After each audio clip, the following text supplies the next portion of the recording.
Hi everyone, Kelly here, and today I wanted to talk about all the books that I bought in the second half of the year.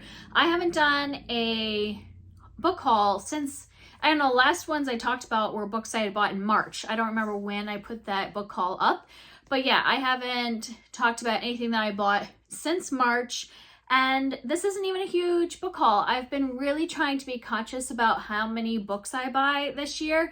And once I'm done talking about all the books I bought in the second half of the year, at the end, I'm going to talk a little bit about stats. So if you're a stats nerd and just kind of want to see how many books I bought this year versus last year and how much money I calculated, how much money I spent this year versus last year, and how many of the books I read. If you want to hear those quick stats, I'll put those at the end. But let's talk about things that I bought in the last half of the year. So I didn't buy pretty much anything in the spring. So the last thing I talked about was March, and then I didn't buy anything for a couple months. And then we went to Ireland over the summer, and I wanted to buy some books in Ireland as just kind of like part of doing my shopping. And for like touristy type stuff, I wanted to bring home some books. And especially like there were some books I wanted the British version of it, like the UK edition.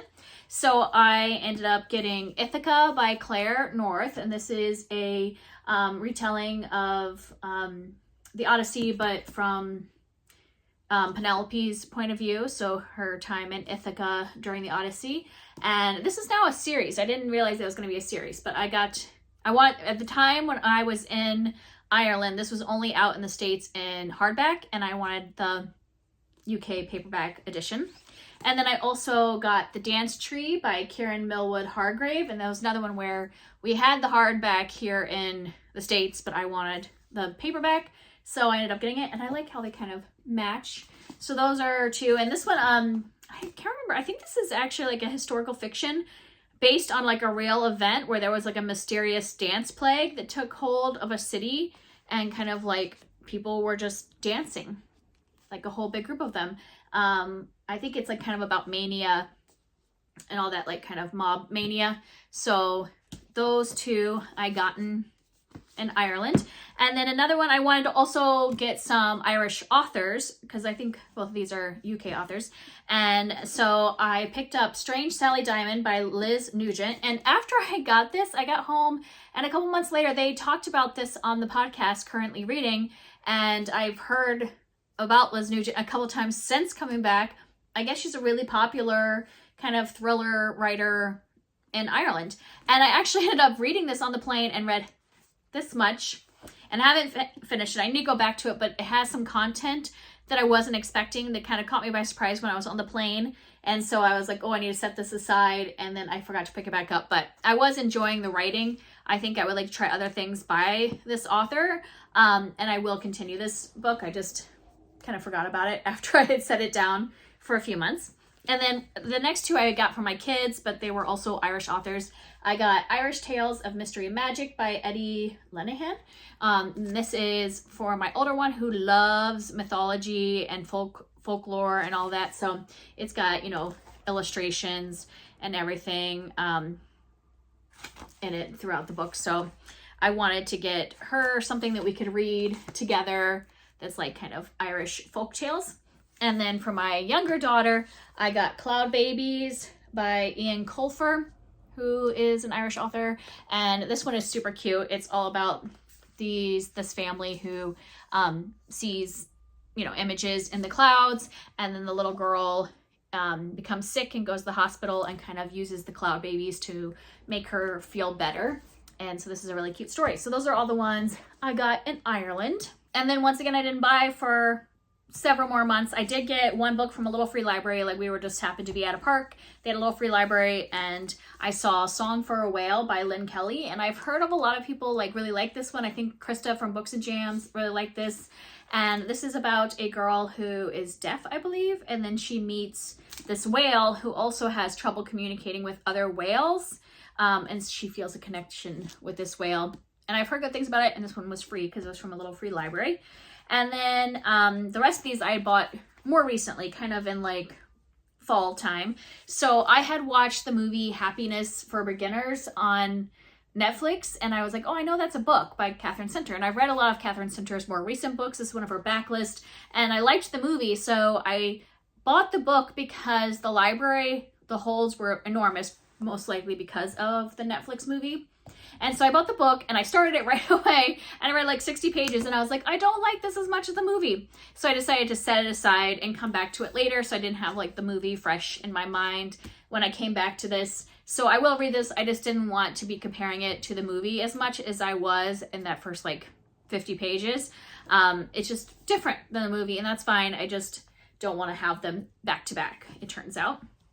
And then I have a local bookshop here that I've been really enjoying going into and just kind of browsing. It's right next to a coffee shop, so my husband will go and hang out at the coffee shop while I'll go and wander the bookstore. So I've bought a few things from that bookstore.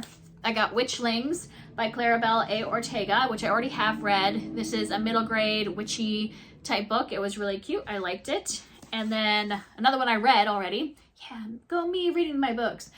This is Thornhedge by T. Kingfisher. She's one of my favorite authors, and so when I saw that they had kind of this like pretty cover one, I went ahead and bought it, even though it was probably a little too expensive for a novella.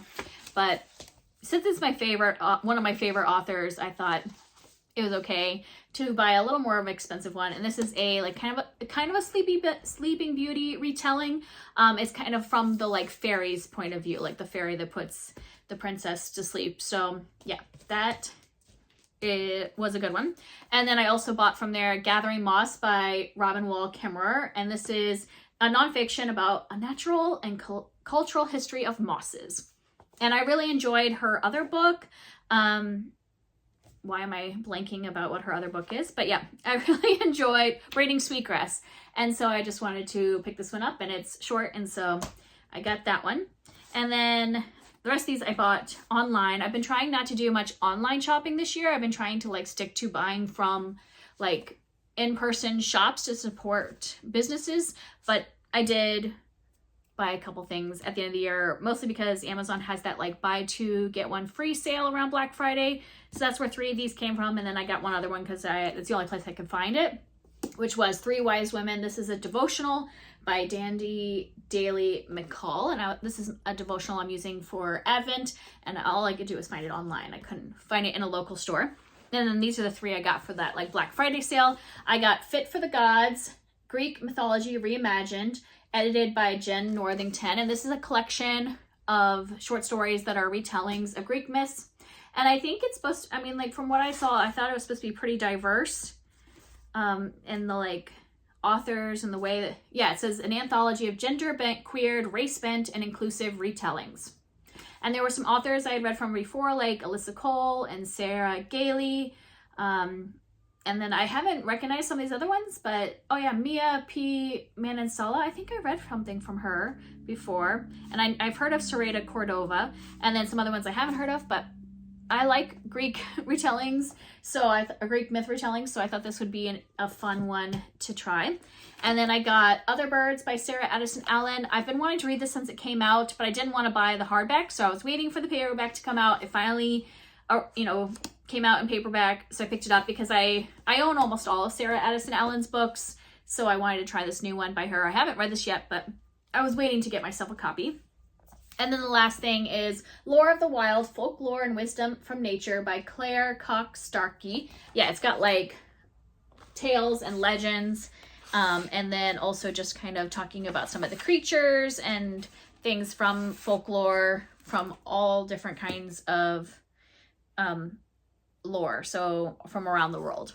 And I have another book by the same author that's similar, that I want to read both of them. I don't remember what the other book is called because I haven't read it yet, and I didn't get it unpacked in the move, so I'll read this one first. But I just thought this looked really interesting. The art looks great. All right, so those were all the books I bought in the second half of the year, and I just want to talk a little bit about the changes I made to my book buying this year compared to the last few years. I just felt like since I started BookTube, when did I start BookTube? I think it was like 2016, 2017, somewhere around there. Maybe 2017. So it's been like 5-6 years. And over those times, like starting with the first year I was on BookTube, I just bought a lot of books, and I would like, you know, hear about books on BookTube, and then I would see them in like a used bookstore or things, and I'm like, oh, I'm getting a sale, so I'll just buy all these books that I've heard of, and then I would not read a lot of them, and then I ended up with like a ton of books on my TBR, my physical TBR, that I just hadn't read yet, and then they were stacking up, and it was making me feel a little pressure, just because I didn't have areas to store them. And so this year I was like, okay, I'm going to reduce. I still want to like buy books if something really calls to me, but I don't want to just go to a thrift store and buy a bunch of books. I want to like be intentional about what I buy, and I want to make sure I'm not going overboard. And I also was like, you know, I figured I probably was spending more money than I needed to be. So this year I really paid attention to the stats. So I went through last year. I never had kept track of how much I was spending on books, but last year I went through at the end of the year, and all the things that I bought online, I ended up like finding the receipts for. So I'm missing 11 items from last year, but in 2022, I purchased 124 books and I spent $668. And that's missing 11 books that were things that I had gotten from like a thrift store or something, and I just didn't have the receipt. But still, like, that's the majority of what I bought in 2022 was $668. And out of those 124, I have only read 33 of those books, and I have unhauled 10. So I still have 81 unread books that I had bought last year. And so that's a lot. So this year I really wanted to make sure that I was reducing that. So this year I bought a total of 31 books. So I'm really proud of that. And that's not even like all books that I bought, because back in March I got like a couple giveaways, and I ended up with like 5 books that I didn't purchase. So really I only purchased 26 books and then had 5 like books given to me for free. But I just put them in there because they're still on my shelves. They're added to my shelves. So that's 31 books total that I brought into my shelves in 2023. I read 8 of those, and I have unhauled 2, I think, or 1. I can't remember. I'm unhauling 2 books, but I can't remember if 1 was purchased this year. I think it was not. So I think I've only unhauled 1 of the ones I've purchased this year. And actually it wasn't one of the ones I purchased. It was one of the free ones. I decided I didn't want to keep it. So that means I have a total of 22 unread books from this year. So much more manageable. Like, when I think about that it's been a whole year, you know, since 2022, and I still have 81 unread books from that year.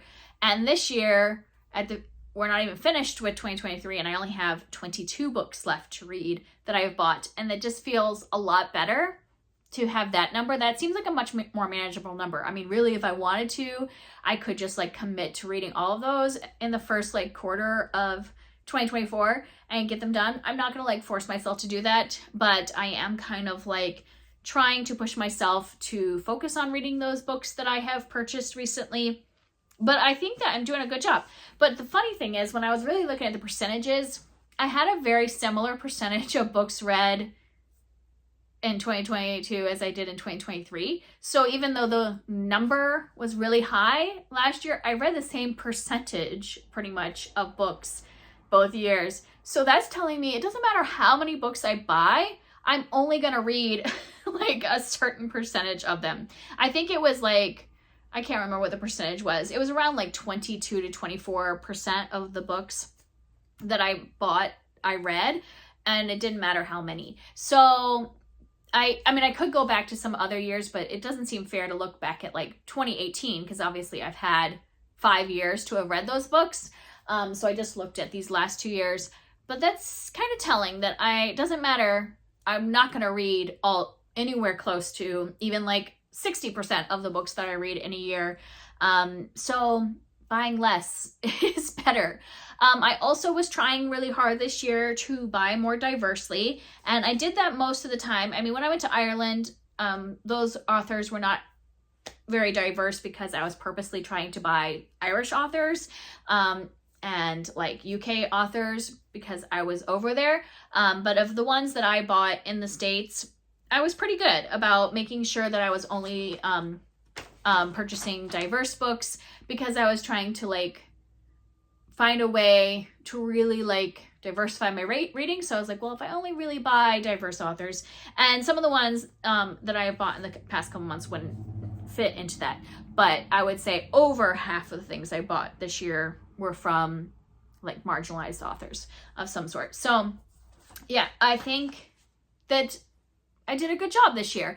I think 31 books purchasing or bringing into my life in a year is a good number. I would like to continue this, to be really conscious about not like, and I also wanted to buy books in person this year. So that's what a lot of these were, in-person books of me going to a small bookstore. Like this local bookstore, I think, yes, I'm going to be paying full price. It's not like buying at a thrift store or buying on an online sale. I'm going to be paying full price for that book. But if I'm supporting a local bookstore and I'm only buying, you know, like since I have moved here back in July, I've gone to that bookstore at least like 4 or 5 times, and I've bought 3 books there. And so like I'm supporting that local business, buying 3 full price books over the course of the like 4 or 5 months that I have lived here or whatever, I think is a good thing. And I should keep this up. Buying locally, buying less, and, you know, because I know I'm only going to read like 22 to 24% of them. So I might as well keep like going on this and spending less money. Oh, and I forgot to say how much money I spent this year. Because I did more in-person shopping at local businesses, you know, the savings weren't as probably good because I would have bought a lot of like really cheap books before. So like I said, in 2022, I spent $668. This year, I spent $307. So that's like a little less than half, you know? So you would expect, because there was 124 books compared to 31 books, that it would be a lot more savings. But thinking about the fact that I didn't go to like, you know, a thrift store and buy 20 books all at once. So that, I mean, like, yes, those are cheap books. Buying like 20 books in a fill a bag for $5, great, saves money. But then I don't know that I've read any of those books that I bought in 2022 that were part of like a fill a bag type of deal at a thrift store. So even though I spent more money, I feel like all of the books that I bought this year, except for the one that was gifted that I'm giving away, everything else I looked at and I'm like, I am still very interested in reading this book.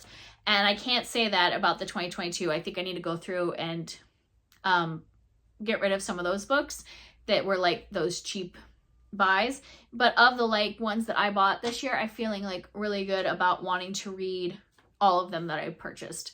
So yeah, that's just a little bit of the stats. Sorry if that was too much at the end, but I just kind of want to talk it through because I think there has been a bit of a consumerism uptick for me with books since joining BookTube. And I realized this year that I just don't need to do that. I don't need to buy that many books to have a channel to continue, because obviously I own a lot of books I can be getting from already. I can be going to the library, which I do a lot anyways. Even when I was buying a lot of books, I was still getting books in the library. So it's just much better for both my like bank account and for my space and just consumerism habits to really be more conscious about what I'm buying. And that's it. That's it for me today. If you would like to talk about this topic anymore, let me know, and I'll see you next time. Bye.